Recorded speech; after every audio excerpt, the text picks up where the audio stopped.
Welcome, kids, to another Kid Central Online. I'm so glad you have joined me.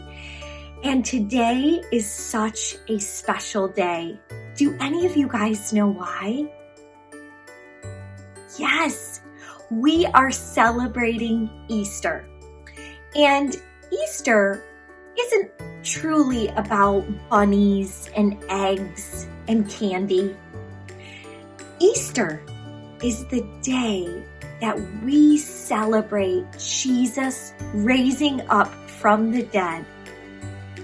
Jesus didn't stay dead after being crucified on the cross. He rose up again and is alive.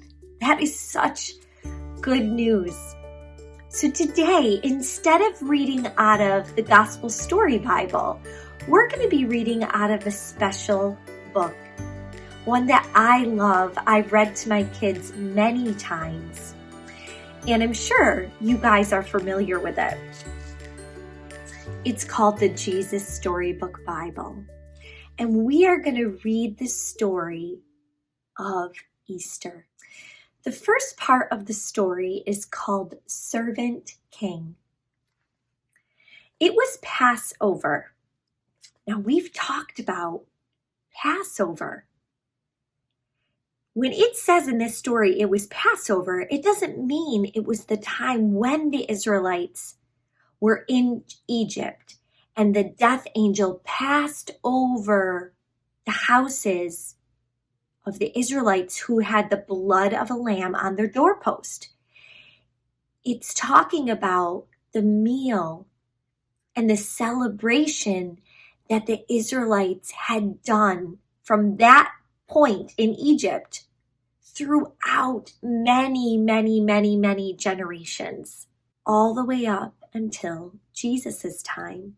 It was Passover, the time when God's people remembered how God had rescued them from being slaves in Egypt. Every year they killed a lamb and ate it. The lamb died instead of us, they would say. But this Passover, God was getting ready for an even greater rescue. Jesus and his friends were having the Passover meal together in an upstairs room. But Jesus' friends were arguing. What about? They were arguing about stinky feet. Now you might think that's funny. Why are they arguing about stinky feet? See, the thing is about feet back then was that people didn't wear shoes. They only wore sandals, which might not sound unusual. I'm sure some of you guys wear sandals. Except that the streets in those days were dirty. And I don't just mean dirty. I mean stinky dirty. There were cows and horses everywhere.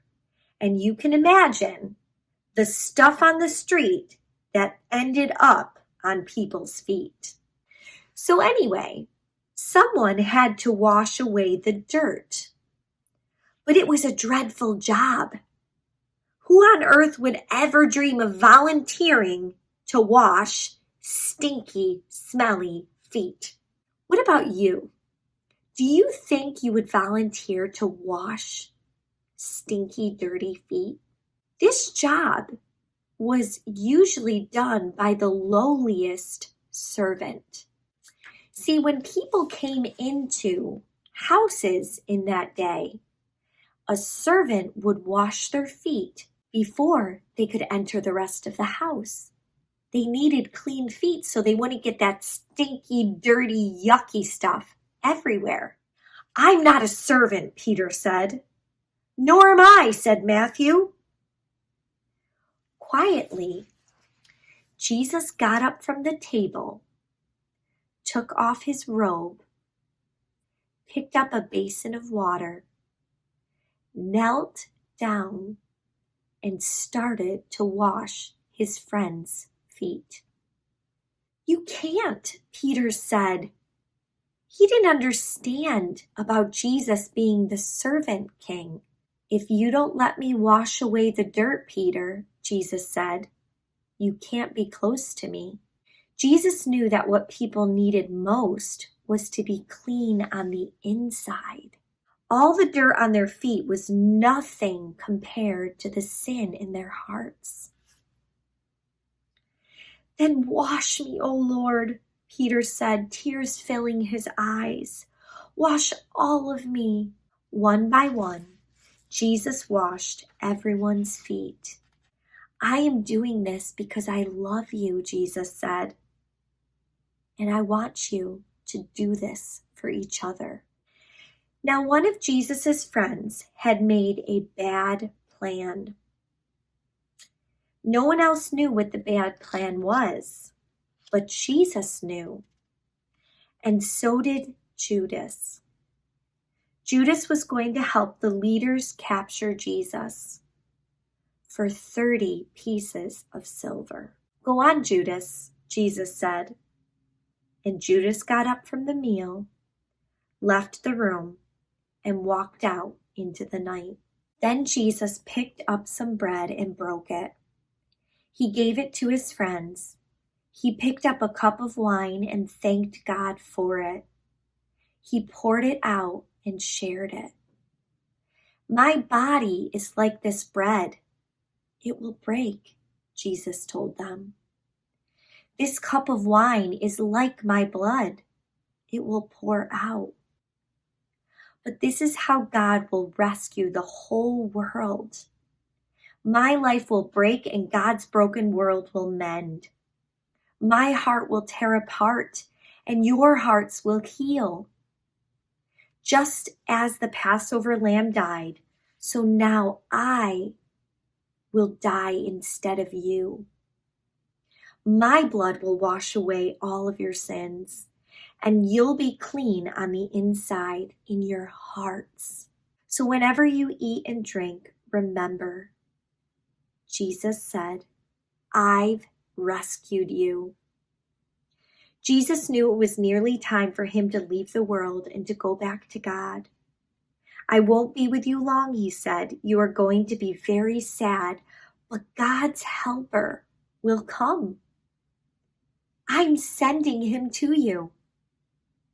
And then you'll be filled up with a forever happiness, strength, ability that won't ever leave you. So don't be afraid. You are my friends and I love you."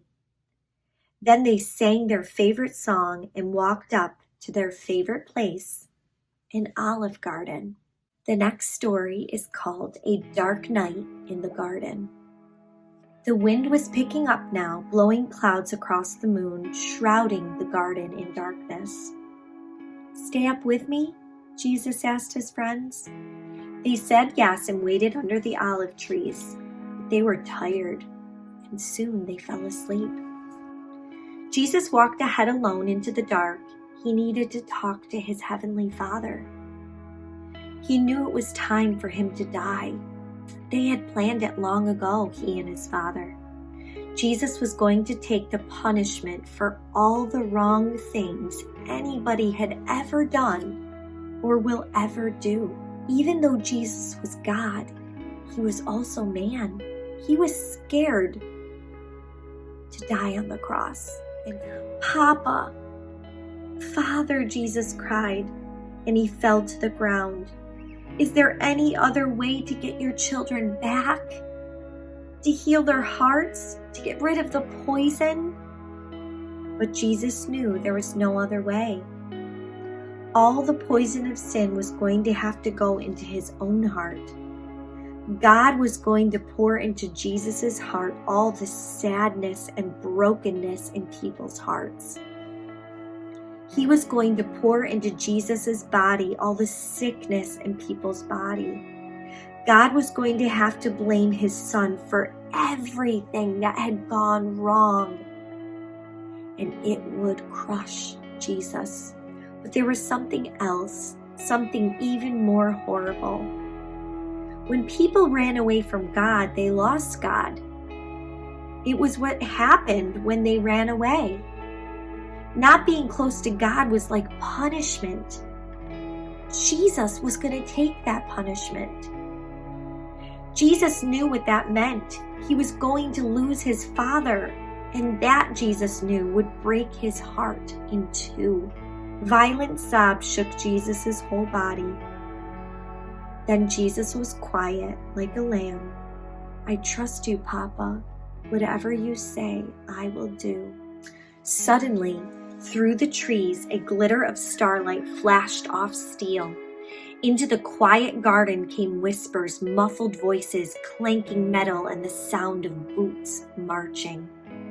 Jesus stood up. He woke his friends. Now is the time, he said gently. Everything that was written about me, what God has been telling his people all through the long years, it's all coming true. And into the night, with burning torches and lanterns, with swords and clubs and armor, they came, an army of soldiers. Judas led them straight to Jesus so they could arrest him. Jesus was waiting for them. It was no surprise to Jesus. Suddenly, Peter leapt up, took a sword, and tried to defend Jesus. He sliced off the guard's ear. Jesus immediately touched the guard and healed him. Peter, he said, this is not the way. Peter didn't realize that no army, no matter how big, could ever really arrest Jesus. Not unless Jesus let them. Then Jesus, who had never done anything except love people, was arrested, as if he were a criminal. Jesus' friends were afraid, so they ran away and hid in the dark shadows. The guards marched Jesus off and took him to the leaders. The leaders put Jesus on trial. Are you the Son of God? They asked. I am, Jesus said. Who do you think you are to call yourself God? You must die for calling yourself the Son of God. Only the Romans were allowed to kill prisoners, so the leaders made a plan. We'll tell the Romans this man wants to be our king, and then they will crucify him. But it would be all right. It was God's plan. It was for this reason that I was born into the world, Jesus said. The next part of the story is called The Sun Stopped Shining. So you're a king, are you? The Roman soldiers jeered. Then you'll need a crown and a robe. They gave Jesus a crown made out of thorns and put a purple robe on him and pretended to bow down to him. Your Majesty, they said. Then they whipped him and spat on him. They didn't understand that this was the Prince of Life, the King of heaven and earth, who had come to rescue them. The soldiers made him a sign, Our King, and nailed it to the wooden cross. They walked up a hill outside the city. Jesus had never done anything wrong, but they were going to kill him the way criminals were killed. They nailed Jesus to the cross. Father, forgive them, Jesus gasped. They don't understand what they're doing. You say you've come to rescue us, the people shouted. But you can't even rescue yourself. But they were wrong. Jesus could have rescued himself. A legion, that's about 1,000 soldiers in the Roman army. That's what a legion stood for. A legion of angels could have flown to his side if he called. If you are really the Son of God, you could just climb down off that cross, they said. And of course they were right. Jesus could have just climbed down. Actually, he could have just said a word and made it all stop. Like when he healed that little girl and stilled the storm and fed the 5,000. But Jesus stayed. You see, they didn't understand. It wasn't the nails that kept Jesus there. It was love. Love for us. Love for you. love for every human being who ever has lived and will live. Papa, Jesus cried, frantically searching the sky. Papa, where are you? Don't leave me. And for the first time and the last, when he spoke, nothing happened. Just a horrible, endless silence. God didn't answer. He turned away from his boy. Tears rolled down Jesus' face, the face of the one who would wipe away every tear from every eye. Even though it was midday, a dreadful darkness covered the face of the world. The sun could not shine. The earth trembled and quaked. The great mountains shook. Rocks split in two until it seemed that the whole world would break apart, that creation itself would tear apart. The full force of the storm of God's fierce anger at sin was coming down on his own Son instead of his people. It was the only way God could destroy sin and not destroy his children whose hearts were filled with sin. Then Jesus shouted in a loud voice, "It is finished." And it was. He had done it. Jesus had rescued the whole world. "Father," Jesus cried, "I give you my life." And with a great sigh, he let himself die. Jesus' friends gently carried Jesus. They laid Jesus in a new tomb carved out of rock. How could Jesus die? What had gone wrong? What did it mean? They didn't know anything anymore, except they did know their hearts were breaking. "That's the end of Jesus," the leaders said. But just to be sure, they sent strong soldiers to guard the tomb. They hauled a huge stone in front of the door to the tomb so that no one could get in or out. Here's the last part of our story, God's wonderful surprise. Jesus' friends were sad. They would never see their best friend again. How could this happen? Wasn't Jesus the rescuer? The king God had promised? It wasn't supposed to end like this. Yes, but whoever said anything about the end? Just before sunrise on the third day, God sent an earthquake and an angel from heaven. When the guards saw the angel, they fell down in fright. The angel rolled the huge stone away, sat on top of it, and waited. At the first glimmer of dawn, Mary Magdalene and other women headed to the tomb to wash Jesus' body. The early morning sun slanted through the ancient olive trees, drops of dew glittering on leaves and grasses, little tears everywhere. The friends walked quietly along the hilly path through the olive groves until they reached the tomb. And immediately they noticed something odd. It was wide open. They peered through the opening into the dark tomb. But wait, Jesus' body was gone, and something else. A shining man was there, with clothes made from lightning. "Don't be scared," the angel said. But they couldn't help it. They screamed anyways. The angel asked them, "What are you doing here?" "This is a tomb, and tombs are for dead people."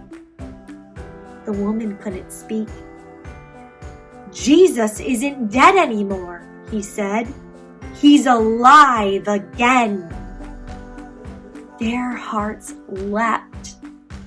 And then the angel laughed with such gladness that they felt for a moment as if they had woken up from a nightmare. The other women rushed home, but Mary stayed behind.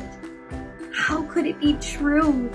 Jesus was definitely dead. How could he be alive? Just then, Mary heard someone else in the garden. Perhaps it's the gardener, she thought. He'll know where Jesus' body is. "I don't know where Jesus is," Mary said urgently. "I can't find him." But it was all right. Jesus knew where she was, and he had found her. Mary. Only one person said her name like that. She could hear her heart thumping. She turned around. She could just make out a figure. She shaded her eyes to see and thought she was dreaming. But she wasn't dreaming. She was seeing. Jesus! Mary fell to the ground. Sudden tears filled her eyes and great sobs shook her whole body. And all she wanted in that moment was to cling to Jesus and never, ever let him go. You'll be able to hold on to me later, Mary, Jesus said, and always be close to me. But now I have a job for you. Go and tell others that I'm alive. Mary ran all the way to the city. She had never run so fast or so far in all her life. She felt she could run forever. She didn't even feel like her feet touched the ground. The sun seemed to be dancing and gleaming and bounding across the sky, racing with her and shining brighter than she could ever remember in the clean, fresh air. And it seemed to her that morning as she ran almost as if the whole world had been made anew, almost as if the whole world was singing for joy. The trees, tiny sounds in the grass, the birds, her heart. Was God really making everything sad come untrue? Was he making even death come untrue? She couldn't wait to tell Jesus' friends. They won't believe it, she laughed. She was right. Wow, that is such an amazing story. And it's true. He is alive. And do you know what Jesus is doing right now? He is seated next to the Father in heaven, and he is working on our behalf. He is cheering us on. That is the end of our story today. I hope that all of you have a wonderful Easter with your families, celebrating our great rescuer, Jesus Christ.